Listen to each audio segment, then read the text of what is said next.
Hello student, आप सभी का हमारे यूट्यूब चैनल मैथमेटिकल एकेडमी में स्वागत है। चैनल पर जो नए हो चैनल को सब्सक्राइब करें, बेल आइकन को प्रेस कर से वीडियो की नोटिफिकेशन आपके पास जल्द से जल्द पहुंचे। जब आप वीडियो देख रहे होंगे तो साइड पर आपको आई टैब बटन दिखेगा। उस आई टैब बटन पर जब आप क्लिक करोगे तो हमारे प्रीवियस प्लेलिस्ट खुल जाएगी, जिससे आपको बहुत सारे वीडियो अवेलेबल हैं, उनको भी आप देख सकते हो। तो आज का जो हमारा टॉपिक होगा वो लेंथ ऑफ कर्व का होगा। तो लेंथ ऑफ कर्व जैसा कि आप जानते होंगे, देखिए लेंथ ऑफ कर्व में हम लोग सीखेंगे क्या, उसके कुछ फार्मूले हैं, फिर उससे रिलेटेड हम लोग क्वेश्चन डिस्कस करेंगे। तो देखिए लेंथ ऑफ कर्व, ये हमारे पास एक्स वाई प्लेन है ना। तो ये आपके पास एक्स एक्सिस है, ये आपके पास एक्स एक्सिस है, और ये आपके पास वाई एक्सिस है। और यहाँ पर एक कर्व हमने ले लिया है, कुछ ऐसा कर्व है हमारे पास। देखिए ऐसा कुछ हमने कर्व लिया, और यहाँ पर कोई मैंने एक पॉइंट, छोटा सा पॉइंट ले लिया, और उस पॉइंट को यहाँ से डी एस डिस्टेंस किया, यहाँ से डी वाई डिस्टेंस, और इससे ऐसा कुछ कर, ये आपके पास डी एक्स है, ये आपके पास डी वाई है, और आपके पास डी एस है। ठीक है, वो बहुत स्मॉल सा डिस्टेंस है। ठीक है, बहुत स्मॉल सा है, तो वो कुछ ट्रेंगुलर जैसा शेप आपको दिख रहा है। ठीक है, तो जब उस स्मॉल, बिल्कुल स्मॉल है, तो उसको जब हम करेंगे तो कुछ आपको ये स्ट्रेट लाइन, डी एस वाला ये स्ट्रेट लाइन जैसा दिखने लगेगा। तो यहाँ से जब स्ट्रेट लाइन दिखने लगेगा तो ये क्या ट्रेंगल बन जाएगा, और ट्रेंगल की प्रॉपर्टी होल्ड कर जाएगी। D s square is equal to d s square is equal to d x square plus का डी वाई स्क्वायर। इसको हम लोग ऐसा भी लिख सकते हैं, D s square is equal to d x square plus का डी वाई स्क्वायर, है ना। अगर मैं यहाँ से इसका स्क्वायर रूट करूँ तो आपको क्या मिलेगा, d S is equal to under root of D x square plus का डी वाई स्क्वायर। मिलेगा या नहीं मिलेगा? बिल्कुल मिलेगा। अगर मैं बोलूँ कि आप इसको एक्सप्रेस कर दो किसके respect, with respect x, x के रिस्पेक्ट में इसको एक्सप्रेस कर दो, तो आप कहोगे सर ऐसा करिए, आप यहाँ से डी एक्स निकाल दीजिए कॉमन। तो आप डी एक्स स्क्वायर कॉमन निकालोगे तो आपको डी एक्स मिलेगा, यहाँ पे डी वन आएगा, और यहाँ पे d Y by d x का होल स्क्वायर, ये डी एक्स आपके पास आ जाएगा। अब चूंकि एक्स के रिस्पेक्ट, चूंकि हमें क्या चाहिए, हमें तो लेंथ चाहिए ना। तो लेंथ अगर आपको चाहिए तो आप क्या करोगे, कुछ ऐसा करोगे, ऐसा कुछ आपको मिलेगा।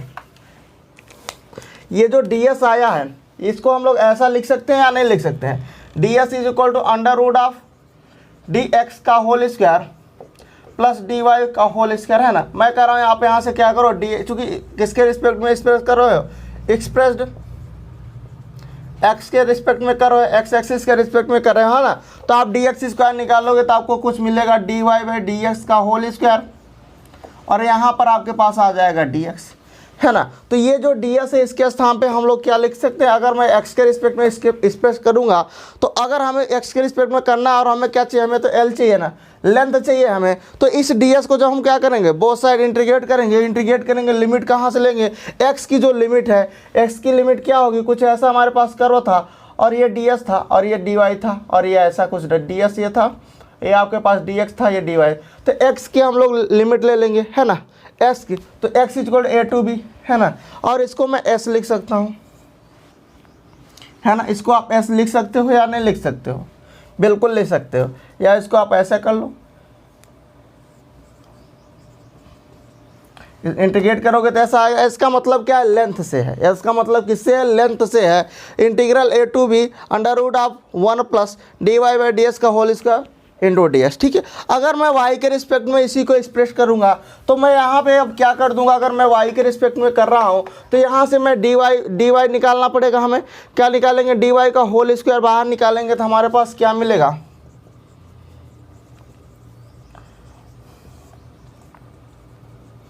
यहाँ से कुछ ऐसा हो जाएगा, dx अपान dy का होल स्क्वायर प्लस का 1 इंटू डी वाई मिलेगा। ये आपके पास ds होगा, कुछ ऐसा होगा। अब मुझे क्या चाहिए, मुझे तो लेंथ चाहिए।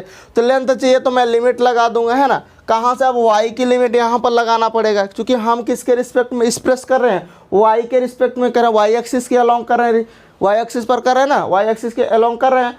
तो यहाँ से जो लिमिट लेना होगा, किसका लेना होगा, y का लेना पड़ेगा। तो y आपके पास ये है, तो इसकी आप लिमिट ले लोगे, है ना। तो y equal a to b ले लोगे। ये जो डी एस है इसको मैं s लिख सकता हूँ या नहीं, इंटीग्रेट करोगे तो आपको s मिलेगा। तो आप इसको ऐसा भी लिख सकते हो, यस, बात को समझिएगा, ठीक है, ऐसा आप लिख सकते हो। चलिए, अब अगर मैं पैरामेट्रिक की फॉर्म की बात करूं, यहाँ पे मैं डायरेक्ट इसकी बात करके उसके बाद यहाँ से हमें ज़्यादा ज़रूरत नहीं है, बस हमारे पास यहाँ से क्वेश्चन आता है, फार्मूला बेस होता है, ठीक है।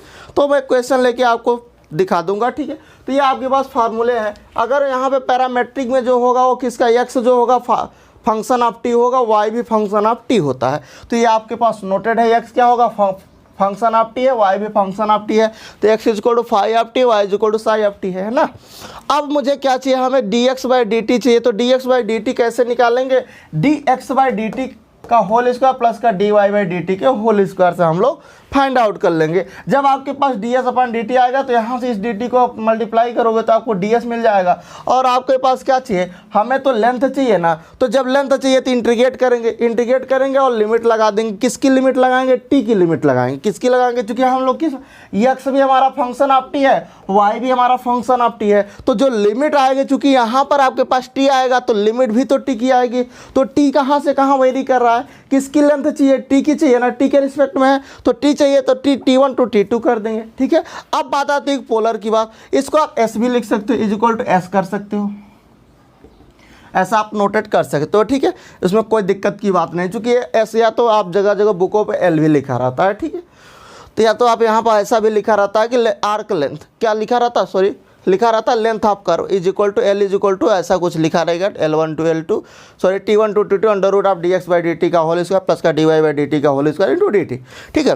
अब पोलर की अगर मैं बात करूँगा तो पोलर में तो आप जानते हो कि वो जो वहाँ पे कार्टेशियन में हम लोगों के पास फंक्शन एक्स वाई का होता है, पोलर में जो होता है फंक्शन आर और थीटा का हो जाता है, जैसा कि आपको दिख भी रहा होगा, है ना। तो और थीटा जो वेरी करता है अल्फा टू बीटा वेरी करेगा, जो भी होगा वो क्वेश्चन पे डिपेंड करेगा, है ना। तो यहाँ पर जरा ध्यान दीजिएगा, ये जो डी एस होगा क्या होगा, under root of d are का होल स्क्वायर प्लस का आर डी थीटा का होल स्क्वायर, ठीक है। तो यहाँ से जब मैं, अब मुझे किसके रिस्पेक्ट में, अगर मैं यहाँ से आर निकालूंगा, अगर मैं इसको आर के रिस्पेक्ट में करूँगा, एक्सप्रेस किसके रिस्पेक्ट में, सबसे पहले अगर मैं कर रहा हूँ आर के रिस्पेक्ट, इसका मतलब डी आर स्क्वायर मैं बाहर करूँगा। तो जब मैं बाहर करूँगा तो डी एस मुझे मिलेगा ऐसा 1 plus R D R D theta upon D are का whole square into D R मिलेगा। तो ये किसके रिस्पेक्ट में एक्सप्रेस है, ये आर के रिस्पेक्ट में है, और ये नीचे वाला आपके पास थीटा है। तो जब यहाँ पे आर आ रहा है इसका मतलब डी आर आ रहा है, इसका मतलब यहाँ पे आर की लिमिट आ गई R1 टू R2, इसको आप एस के इक्वल लिख सकते हो, ठीक है। यहाँ पर भी ऐसा है, यहाँ पर हमने किसके रिस्पेक्ट में, इसको थीटा के रिस्पेक्ट में कर दिया एक्सप्रेस। जब मैंने इसको थीटा के रिस्पेक्ट में इसका एक्सप्रेस किया था, theta to beta, theta equal to alpha to beta under root, आप यहाँ पे क्या करोगे, अब आप इस थीटा वाले पार्ट को कॉमन करोगे, डी थीटा का होल इसका बाहर निकालोगे तो D R by D theta हो जाएगा, और यहाँ से आपके पास आर स्क्वायर बचेगा या डी थीटा आपके पास बाहर। अब जब आपके पास यहाँ थीटा आ रहा है तो इसका मतलब डी थीटा आ रहा है, तो थीटा की लिमिट आएगी theta equal to alpha to beta. तो ये आपके पास फार्मूले हैं, सारे फार्मूले हैं, एक ये आपके पास फार्मूला है, इधर आपके पास दो फार्मूले हैं, है ना, और आपके पास इधर हैं दो, और ये ऐसा एक्सप्रेस हम लोग करते हैं। अगर एक्स के रिस्पेक्ट में करेंगे तो हम लोग डी एक्स स्क्वायर बाहर कर लेंगे, और यहाँ पर अगर वाई के रिस्पेक्ट में करेंगे डी वाई कर लेंगे। जैसे यहाँ पर अगर हम लोग किसके रिस्पेक्ट में करेंगे, आर के रिस्पेक्ट में करें तो डी आर स्क्वायर बाहर कर लिया, तो ऐसा कुछ मिला। जब थीटा के रिस्पेक्ट में कर रहे हैं तो डी थीटा का होल स्क्वायर बाहर कर लिए। तो ऐसा हमारे पास ये फार्मूले हैं, इस फार्मूले से हम लोग क्वेश्चन डिस्कस करते हैं। चलिए क्वेश्चन देखते हैं हम लोग। देखिए क्वेश्चन है कि arc length of the curve y is equal to x की पावर 3/2 और आपके पास z is equal to 0 from 000 to 480 inch, ठीक है। तो अब इसको कैसे फाइंड आउट करोगे, अब आप कहोगे सर यहाँ पे z इज इक्वल टू 0 का मतलब क्या है ना, कहोगे, बिल्कुल कहना भी चाहिए, है ना। तो इसका मतलब ये बता रहा है कि यहाँ पे जो आप एक्स एक्सिस के अलोंग भी लेंथ फाइंड आउट कर सकते हो और वाई एक्सिस के अलोंग भी फाइंड आउट कर सकते हैं। जैसे मान लीजिए अगर मैं इसको स्प्रेड करूँ एक्स एक्सिस के अलोंग, ठीक है, length arc length of the curve, तो अगर स्प्रेड मैं कर रहा हूँ, अगर मैं इसको एक्स एक्सिस के अलोंग एक्सप्रेस कर रहा हूं तो मुझे क्या मिलेगा, यहाँ पे जो आपके पास डी एस था उसको मैं एस लिख सकता हूँ, d S is equal to integrate करने पे ऐसा आएगा, और integral x is equal to a to b limit होगी, है ना, ऐसा ही तो कुछ था, x is equal to a to b, और क्या था under root of 1 plus D Y by d x का होल स्क्वायर और डी एस, यही तो फार्मूला बताया गया था। या is equal to d integral D S लिखा था, उसको मैं एस का नाम दे सकता हूँ, या बहुत बुकों में आपको एल भी लिखा होगा, ठीक है, तो उसमें दिक्कत की बात नहीं है।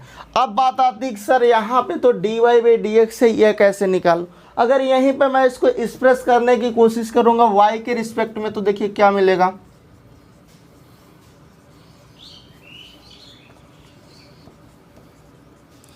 तो यहाँ पे जो हमें मिलेगा लेंथ जो मिलेगी, क्या मिलेगी, यहाँ पे y की लिमिट आएगी y equal to a to b, है ना, बात समझ में आ रही।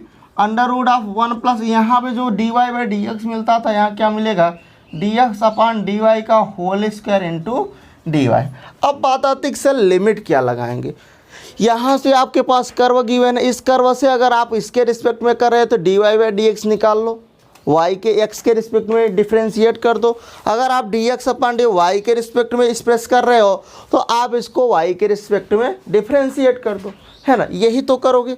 हाँ चलिए, अब बात आती है कि सर मान लीजिए लिमिट, अगर मैं इसके रिस्पेक्ट की बात कर रहा हूँ, इसके रिस्पेक्ट में एक्सप्रेस कर रहा हूँ एक्स एक्सिस के अलॉन्ग, ठीक है, तो एक्स की लिमिट आप देखिए यहाँ से एक्स आपका 0 to 4 वेरी कर रहा है, और यहीं पर अगर मैं बात करूँ वाई की तो वाई 0 to 8 वेरी कर रहा है। तो जो आपके पास लिमिट है वो आप रख दीजिए, आपको आंसर मिल जाएगा। तो मैं एस एक्सिस के एक्सप्रेस करके दिखा दे रहा हूँ, ठीक है, या फिर हाँ एक के अलॉन्ग कर दे रहा हूँ, बाकी आंसर सेम ही आएगा, आप कर सकते हो, ठीक है। चलिए अब इसको हम लोग सॉल्व करते हैं। हमें क्या चाहिए, हमें तो dy बाई डी एक्स चाहिए, हमारे पास y है, y इज इक्वल टू है x की पावर 3/2। मैं इसको x के रिस्पेक्ट में डिफ्रेंशिएट कर रहा हूँ, तो क्या मिलेगा हमें, dy by d x is equal to 3/2 x की पावर 3/2 माइनस 1, है ना, यही तो मिलेगा, यस या नो, बिल्कुल ओके। चलिए थोड़ा सा और आगे चलते हैं। 3/2 x की पावर, यहाँ से आप एलसीएम लोगे तो 3 माइनस 2/3 माइनस का 2/2, तो आपको 1/2 मिलेगा। यहाँ तक क्लियर हो गया, आपके पास dy बाई डी एक्स मिल गया। अब आप वैल्यू को पुटअप कर दीजिए, लिमिट आपको x की पता है, x कहाँ से कहाँ वेरी कर रहा है, 0 to 4, है ना। चलिए अब सारी वैल्यू को पुटअप कर दीजिए, आपको आर्क लेंथ मिल जाएगी कर्व की, ठीक है। तो क्या होगा, x is equal to 0 to 4 integral 1 plus dy by d x, dy by d x क्या है, 3/2 x की पावर 1/2 का whole square into d x, यही तो है। अब इसी को आप सॉल्व कर लीजिए, आपको आंसर मिल जाएगा। तो इसका स्क्वायरिंग करना ज़रा, क्या मिलेगा, x is equal to 0 to 4 under root 1 plus यहाँ पे क्या होगा 9/4 x, है ना, इंटू डी एक्स। अब क्या करोगे आप, कैसे इसको इंटीग्रेट करोगे, इसको आप सिंपली इंटीग्रेट कर सकते हो। अगर आप नहीं कर पा रहे हो तो इसको अंदर वाले टर्म को आप t मान लो। कैसे करोगे वो भी बता दे रहा हूँ, डायरेक्टली करोगे तो भी हो जाएगा, और अगर आपको नहीं आ रहा है, आप बिगिनर हो, तो उसके लिए आप इसको t मान लो अंदर वाले पोर्शन को, है ना। तो जब इसको t मानोगे तो आपको लिमिट चेंज करनी पड़ेगी, बट आप डायरेक्ट करोगे तो आपको लिमिट चेंज नहीं करनी। तो ठीक है, मैं इसको दिखा दे रहा हूँ, बट मैं डायरेक्टली लिख दूंगा, ठीक है। 1 plus 9/4 x is equal to t. तो यहाँ से मैं क्या करूँगा, इसको डिफ्रेंशिएट करूँगा, तो क्या मिलेगा मुझे, 9/4 dx is equal to dt मिलेगा, और यहाँ से जब मैं dx निकालूंगा तो 4/9 मुझे मिलेगा dt, है ना। तो अब अगर मैं इसको करूँगा, इंटीग्रेट करूँगा, तो यहाँ से क्या आएगा, ये इसको मैं ऐसा लिख सकता हूँ या नहीं लिख सकता हूँ, integral x is equal to 0 to 4 1 plus 9/4 x की पावर 1/2 dx। अब मैं क्या करूँगा, अगर मैं इसको इंटीग्रेट कर रहा हूँ, ध्यान दीजिएगा, अगर मैं इसको इंटीग्रेट कर रहा हूँ तो मैं ऐसा ही लिखूँगा इसको, 1 प्लस 9/4 x की पावर 1/2 प्लस का 1 अपान 1/2 प्लस का 1, और जो x के मल्टीप्लाई में होगा वो डिवाइड में चला आता है, तो यहाँ 4/9 आ जाएगा। ऐसे यहाँ से भी आपको दिख रहा होगा, यहाँ पे इसके स्थान पे अगर रूट टी रखोगे तो रूट टी का क्या होगा, टी की पावर 3/2 अपान 2/3, ये 2/3/2 है ना, और 4/9 आपका ये आ जाएगा। तो यही सेम ही मिलेगा। चलिए अब लिमिट की, इसकी लिमिट लगा लो, क्या है 0 to 4। अब इसी को आपको सॉल्व करना है, तो चलिए हम लोग और आगे इसको सॉल्व कर देते हैं।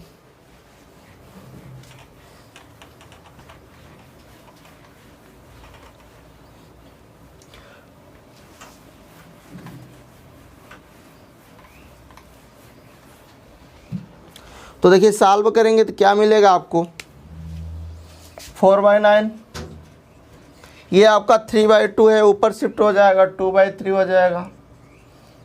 लिमिट आपका कहाँ जाएगा 1 + 9/4 x की पावर 3/2 0 to 4। लिमिट ऑपरेट कर दो, यहाँ पे आपके पास 8/27 4 रखोगे तो क्या मिलेगा 1 + 9/4 × 4 की होल पावर 3/2। लोअर लिमिट रखोगे तो आपके पास 1 + का 0 की पावर 3/2 है ना, यही तो होगा। चलिए अब थोड़ा सा और आगे इसको सिंप्लीफाई करते हैं। 8/27 अब देखिए इससे कैंसिल 10 हो गया, 10 की पावर 3/2 माइनस का 1, यही आपका क्या हो जाएगा आंसर हो जाएगा। ठीक है, क्या हो जाएगा ये आंसर हो जाएगा। चलिए और अगले हम आगे क्वेश्चन हम लोग डिस्कस करते हैं। देखिए क्वेश्चन है कि let f be an increasing and differentiable function if the curve y = fx passes through 1, 1 and has length L = integral 1 to 2 √1/1 + 4x² dx, जो x वेरी कर रहा है 1 to 2 के बीच वेरी कर रहा है। देन दी कर्व आपसे पूछा जा रहा है कि कर्व क्या होगा। तो इसी तरह से क्वेश्चन बनते हैं, बहुत सिंपल सा क्वेश्चन आता है, आप लोग जो अप्लाई कर लोगे। ठीक है, तो मुझे ज़्यादा बताने की ज़रूरत नहीं है। चलिए अब देखिए आप क्या करोगे, यहाँ से आपके पता चल रहा है किसके रिस्पेक्ट में किया जा रहा है, एक्स के रिस्पेक्ट में। यहाँ से तो चूँकि मुझे क्या करना है, हमें तो यहाँ से कर्व फाइंड आउट करना है। तो अगर ये एक्स के रिस्पेक्ट में किया गया तो मैं एक्स वाला फार्मूला लगाऊंगा ना, क्या था स्प्रेड एज एक्स एक्सिस।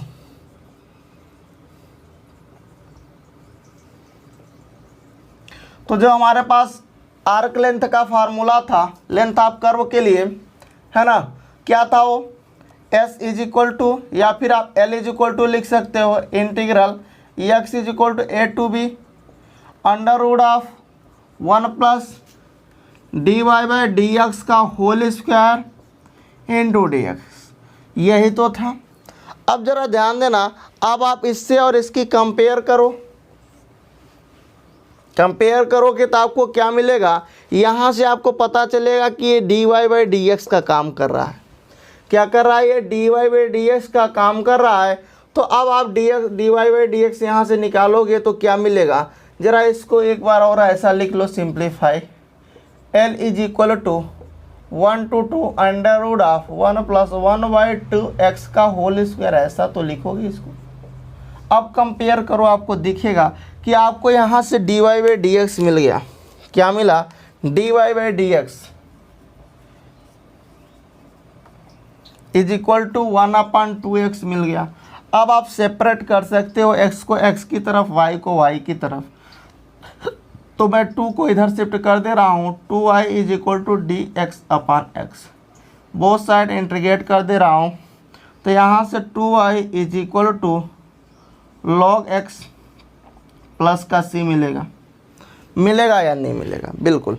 चलिए अब आपके पास एक इनिशियल कंडीशन गिवन है कि ये पास किससे हो रहा है, 1, 1 से पास हो रहा है।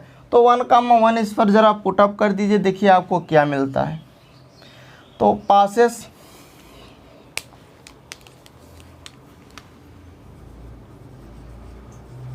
1, 1 पॉइंट से पास हो रहा है, तो 2 × 1 = log 1 प्लस का c। तो यहाँ से आपको c की वैल्यू 2 मिल गई, ये तो ऑलरेडी 0 पर चला जाएगा।